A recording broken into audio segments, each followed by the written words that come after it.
fundraising for hospitals, for health institutions, raising money from donors. And when you make a speech in front of donors, what's the goal? To take the money and run.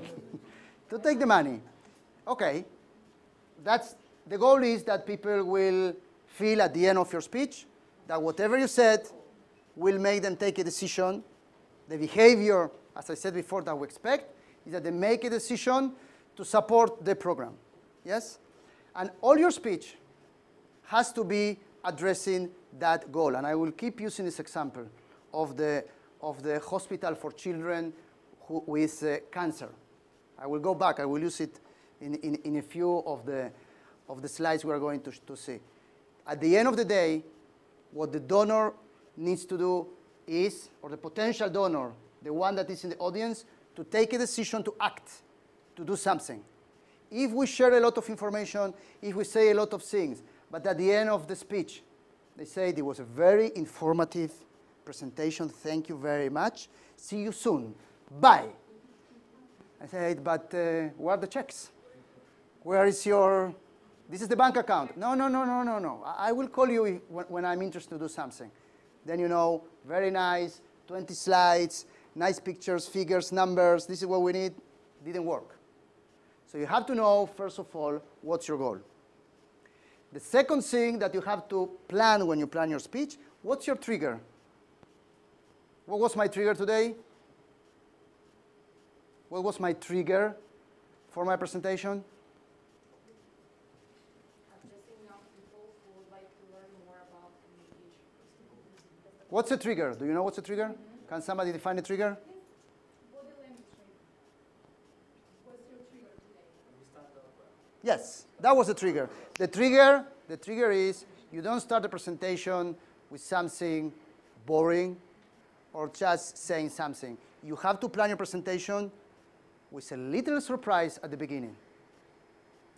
Whatever you can think, whatever or however creative you can be, you have to start with something that is a trigger. It can be something like I did, but you need a lot of, let's say, confidence on stage to do something like that. It can be a story. It can be a phrase. It can be something you show. It can be a sign that you show. It can be a picture. It can be a video, a clip that you share first before you start a presentation.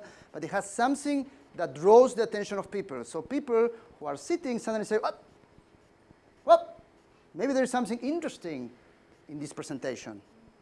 Okay? So this is about the trigger. The third thing is you have to tell a story. And here I go back to the hospital and the fundraising presentation in front of donors. There are two ways of approaching that. I can be in front of the donors that I want to get money from to sell this hospital and tell them, we have a wonderful hospital that is going to serve 1,000 children with cancer problems in the country. And the hospital will have these departments and this cardiology and all the different problems and oncology and this and that. And you know, we'll have 5 floors and we have this and we have that and all the details about what's going to be there, and we need your support to make it happen. Okay, I sound passionate, so it might work, but that doesn't work. That doesn't work. Because what works is to tell a story. Here is Mark.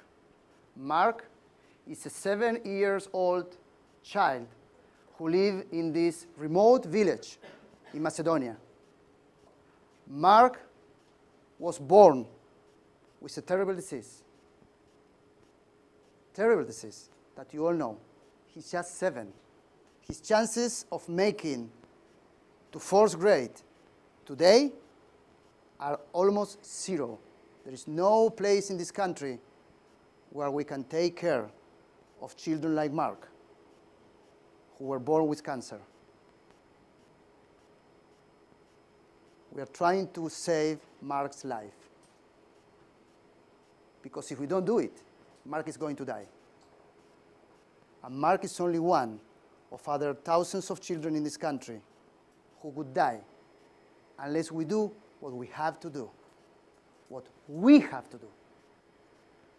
We have a chance to save Mark's and many other children's lives. And I will tell you how we can do it. And then I can go in the hospital and everything else and blah, blah, blah. But you have to tell a story.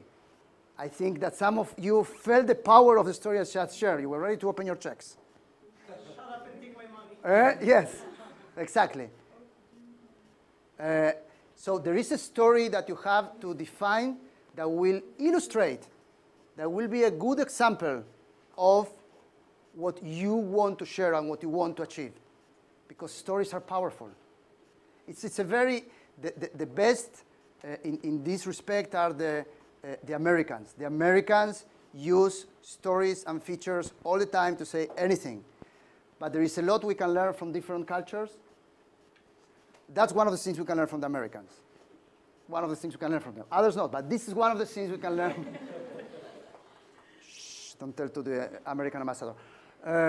That's one of the things we can learn from the Americans. They are really great in developing, in using stories to profile, to exemplify the things we want to say.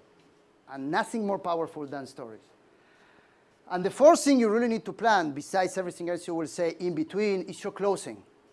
A great speech can be killed at the end if you don't know how to close your speech with something, because at the end of the day, today, and we are going to be talking about that in the afternoon when we talk about social networks, today people have a very short memory. Because what happened yesterday, we don't remember because we were chatting with another 10 people today. So the chat from yesterday, it's in the past. We are already in the next posting and the next status page, and we're in somewhere else. And that's the speed where we live. So people will remember the last feeling. So the closing has to be something you do to leave the last impact of your speech. Any questions here or comments before I move on? I move on. Now we come to the actual moment in which we deliver the speech, and get ready because in a few minutes some of you will volunteer voluntarily to make it interactive, and we will do some practice, not just theory. So when we talk about speech delivery, we are talking about 6 elements that make the delivery of a speech successful. First of all, I start from the top. First of all, we talk about eye contact. When we are talking to people, it's very important that we make eye contact. And if you are speaking with a group of people, it's very important that everybody in the group feels that at some point you are talking to them, not to the air. Not to the air.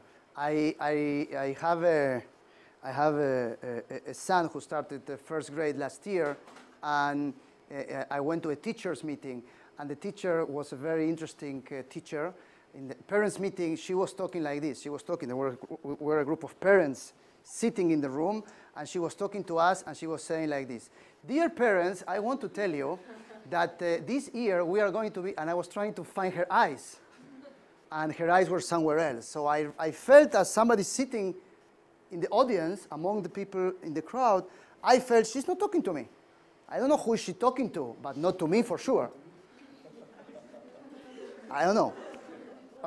So it's very important that you make your speech personal. So everybody, and especially, those who are in the back that might get a little lost, that might be in the back because they decided or because there were no places left in the front.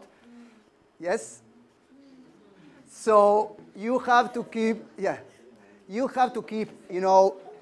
looking at everybody to be inclusive, to make everybody part of your presentation. The second thing that is very important when you present is your body language. Your body language has to communicate what you want to say. You cannot be trying to communicate